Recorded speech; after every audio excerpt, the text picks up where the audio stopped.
Dari hasil penelitian, wanita cenderung tidak mengandalkan pikirannya secara logis dan lebih ke perasaan dan diri, termasuk dalam mengambil kebijakan dan setiap keputusan. Buku konservatif meyakini bahwa yang di Indonesia itu banyak banget stereotip yang mendukung bahwa perempuan itu kodratnya harus berpakaian sopan. Waktu sudah habis. Aplaus untuk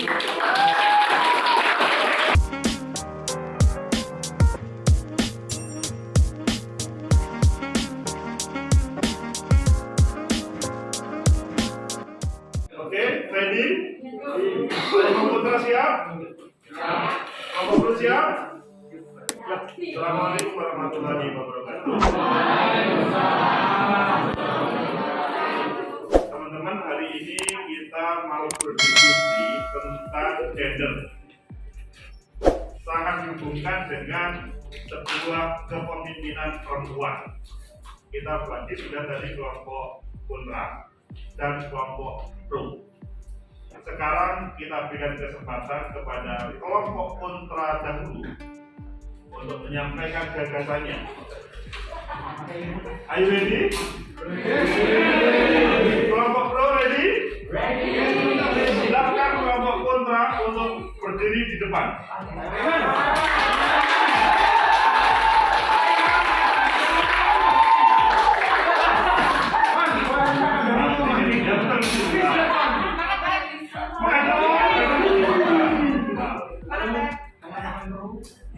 Assalamualaikum warahmatullahi wabarakatuh.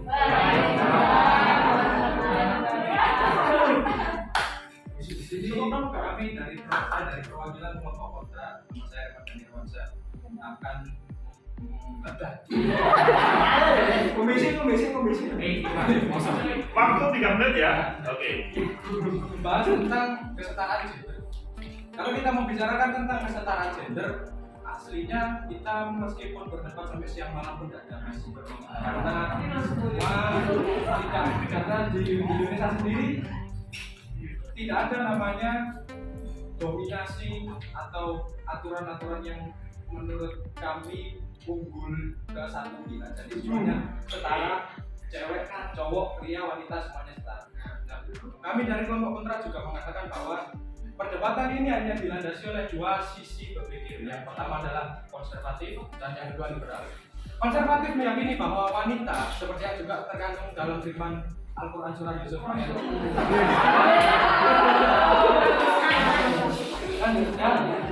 beberapa literatur psikologi yang kami baca juga, kami tinjau juga dari hasil penelitian, wanita cenderung tidak mengandalkan pikirannya secara logis dan lebih ke perasaan dan diri, termasuk dalam mengambil kebijakan dan setiap keputusan. Buku konservatif meyakini bahwa yang pantas memimpin adalah laki-laki karena sistem patriarki adalah sistem yang terbaik yang kami yakini. Kalau itu pemikiran konservatif, presiden harus cowok, gubernur harus cowok, wali kota harus cowok, nggak boleh ada cewek karena cewek tidak bisa kerja, tidak kasaran, maka tidak bisa kerja. Kalau kubu liberal, dalam pandangan liberal semuanya setara. Bahkan liberal kalau dalam pandangan konservatif kami akan menggunakan pendekatan moral, yaitu semuanya hal yang tidak normal atau hal apapun yang dirasa janggal atau tidak dibiasakan dalam masyarakat, maka dalam pandangan kubu liberal akan dinormalisasikan. Seperti apa? Pemimpin wanita, apalagi gerakan feminisme, mendudukkan pimpinan tertinggi yaitu seorang wanita. Nah, kalau di pemikiran konservatif ya nggak bakal cocok karena wanita memang lebih cenderung mengandalkan perasaan dan hati, logisnya dia kurang. Jadi seperti Megawati baru-baru ini soal minyak goreng.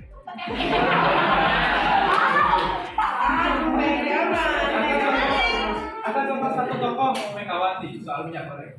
Kenapa sih dulu itu kok tidak ada cara untuk merebus dan memasak? Kenapa sih saya itu sampai malu, saya itu sampai heran.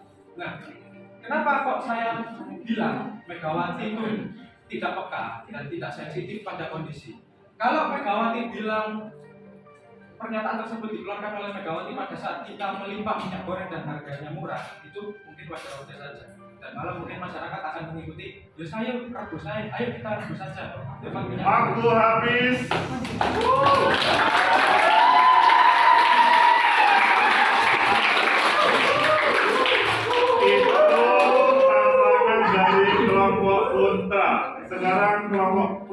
dipersilakan.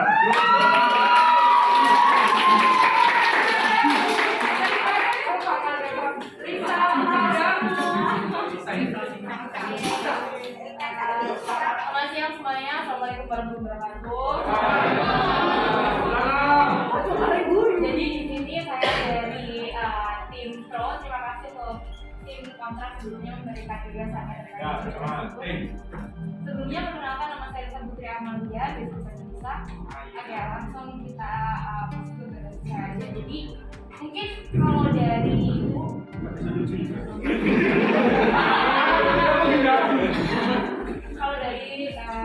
saudara Reman tadi membahas tentang Reman saya waktu tadi ini, mungkin aku akan lebih menggunakan memberikan pemahaman dulu terkait kesetaraan gender ya.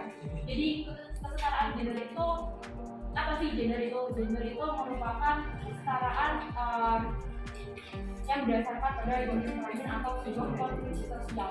Di mana konstruksi sosial ini itu ada sebuah contohnya. Yang pertama ada penampilan, sikap, dan lain-lain. Lalu untuk terkait kepemimpinan sendiri, perempuan itu juga bisa memimpin. Karena apa? Ini ada dasar hukumnya di sini. Di konferensi PBB di Beijing yang keempat itu membahas tentang gerakan perempuan. Lalu untuk terkait di Indonesia sendiri itu ada institusi presiden, di mana mendukung sebuah adanya gerakan perempuan. Di sini perempuan sendiri itu bisa kita lihat contohnya pokoknya. Pertama ada RA Kartini. Kalau yang kita tahu RA Kartini sendiri itu merupakan seorang pahlawan yang memperjuangkan pendidikan bagi perempuan, di mana ia merasa bahwa perempuan itu juga pantas untuk mendapatkan sebuah pendidikan agar meskipun yang tadi sudah saudara Reman katakan bahwa perempuan menggunakan hati lebih banyak menggunakan hati dan menggunakan logika. Namun di sini perlu dipahami bahwa kesetaraan gender ini sendiri tuh kadang-kadang membawa sebuah ketidakadilan. Yang pertama ada karena stereotip atau pelabelan. Yang kedua itu ada beban kerja. Yang ketiga itu ada yang namanya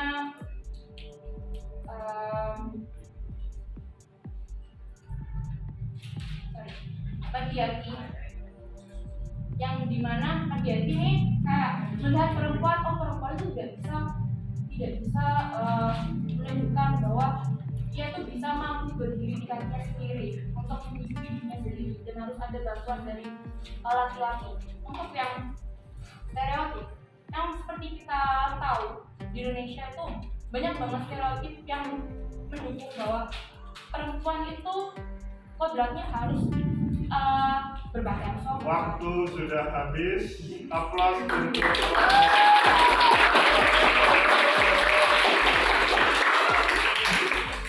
menarik kita memperdebatkan ini, tetapi kelihatannya belum selesai karena masih ada beberapa celah yang disampaikan ke kanan dan ke kiri.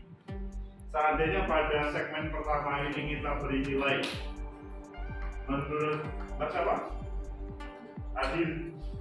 Adelia itu berapa? Kalau skalanya 100, ini skalanya 100, berapa sini, berapa sini?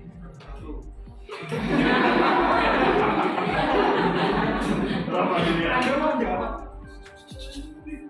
Sini 80, sini?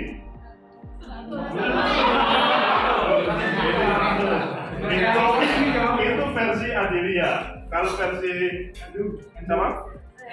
Reza? Kalau saya ini kan saya netral ya, saya dari netral aja. Saya di kontrak, saya cukup kagum sama pendapat yang disampaikan Reman, jadi saya ngasihnya 95. Kalau untuk Lisa mungkin saya bisa ngasih 96.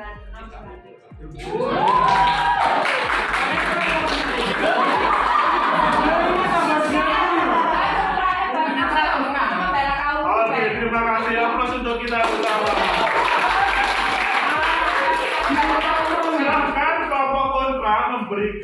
tambahan untuk pendapatnya Raymond dari kelompok kontra untuk lebih meyakinkan atau bahasanya adalah apakah tetap mempertahankan atau kemudian berubah menjadi kelompok pro. Silakan yang mau tambah selain Mas Raymond. Selain jadi ada dua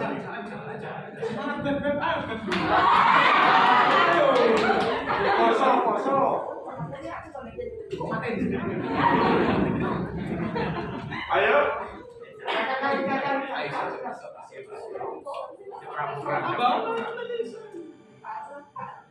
ayo silakan siapa yang mau kalau kelompok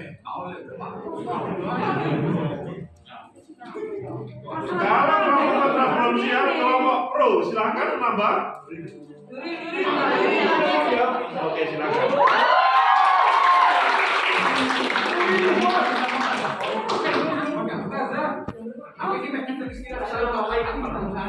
silakan Assalamualaikum warahmatullahi wabarakatuh.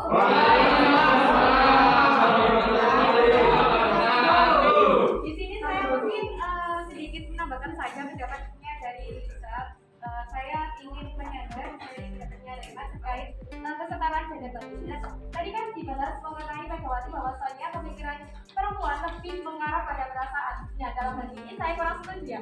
Jika tadi contohnya adalah seorang Megawati yang menganjurkan ibu-ibu hanya jika minyak goreng mahal maka diri saja itu pemikiran lebih condong kepada perasaan. Nah, selain itu kita juga harus memikirkan bahwa di Indonesia ini tidak hanya Megawati loh yang perempuan, yang pemimpin perempuan, ada juga Sri Mulyani hingga Tri Risma hari ini yang memiliki prestasi banyak di Indonesia dan juga dunia internasional yang sangat membanggakan Indonesia. Nah, dalam hal ini saya juga ingin mempertanyakan ayat ataupun undang-undang manakah yang menyatakan bahwasanya perempuan tidak boleh menjadi seorang pemimpin bagi kehidupan, karena seperti pepatah mengatakan bahwasanya ibu ataupun perempuan merupakan sumber dari peradaban. Terima kasih.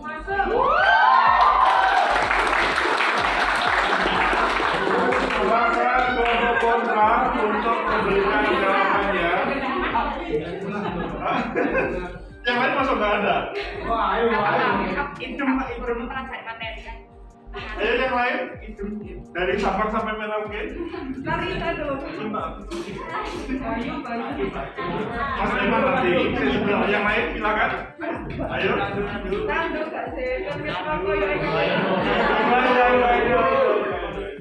Yang akan menjawab maka pahala puasanya akan ditambah. Ayo silakan. Oke, Mas Raymond kalau begitu, silakan Mas Raymond.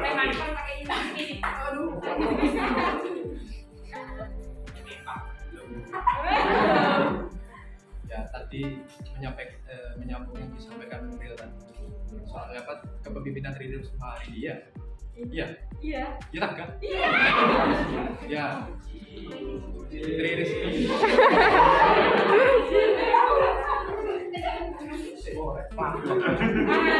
Ya. Intinya apa yang disampaikan Nuril tadi, perempuan tidak kalah dengan laki-laki, tapi tidak menghilangkan kenyataan bahwa perempuan melakukan pakai hati. Meskipun logika terkadang dilibatkan, tapi juga perempuan ada peran dari hati dan perasaan.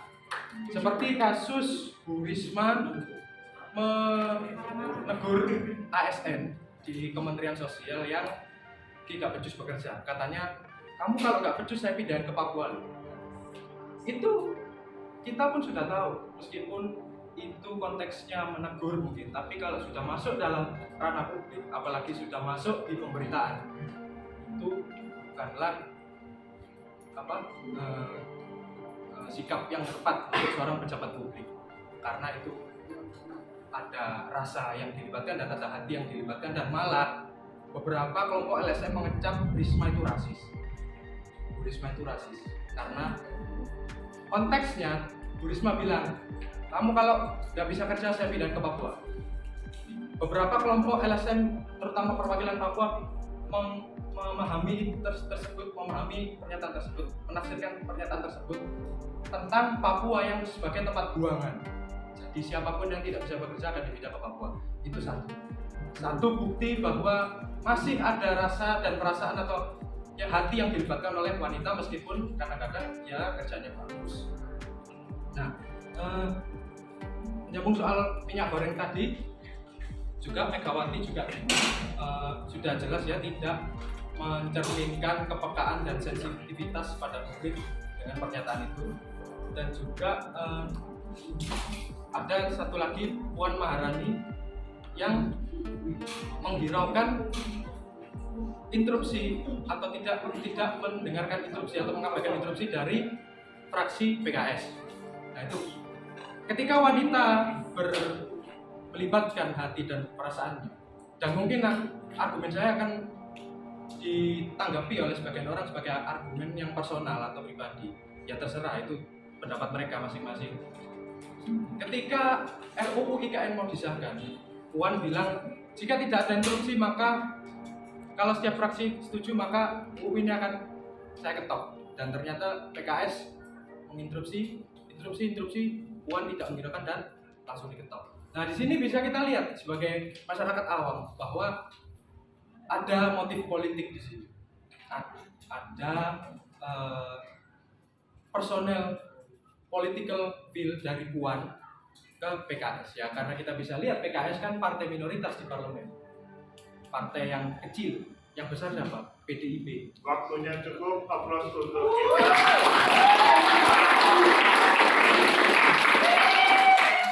Semakin panas teman-teman, untuk terkait dengan ini semuanya.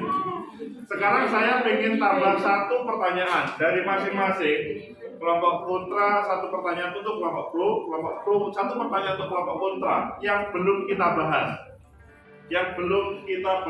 yang juru bicara belum pernah menyampaikan. Pertanyaannya maksimal 1 menit, jawabannya maksimal 2 menit. Ya, silahkan dari kelompok pro. Satu pertanyaan kalau bisa yang belum berbicara.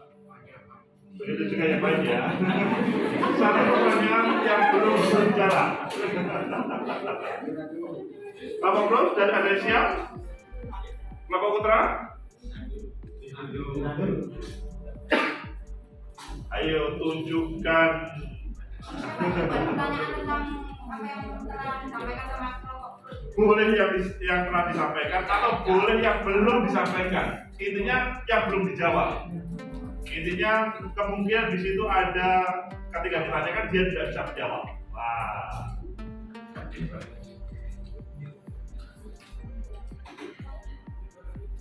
Masih dalam suasana yang lain kelihatannya kok cukup menikmati ya.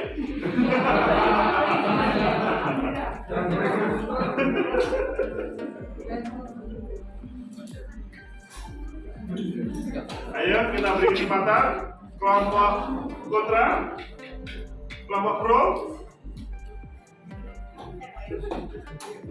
Ya membuat pertanyaan lebih sulit daripada menjawab ya.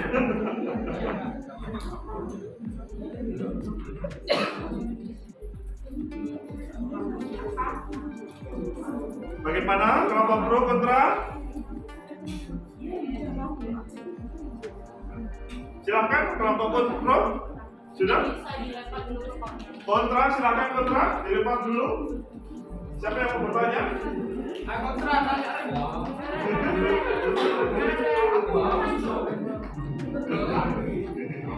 Ayo kelompok kontra, hanya bertanya aja kok. Pertanyaan yang bisa sampai kemudian kelompok lawan itu tidak bisa menjawab gitu loh. Skakmat.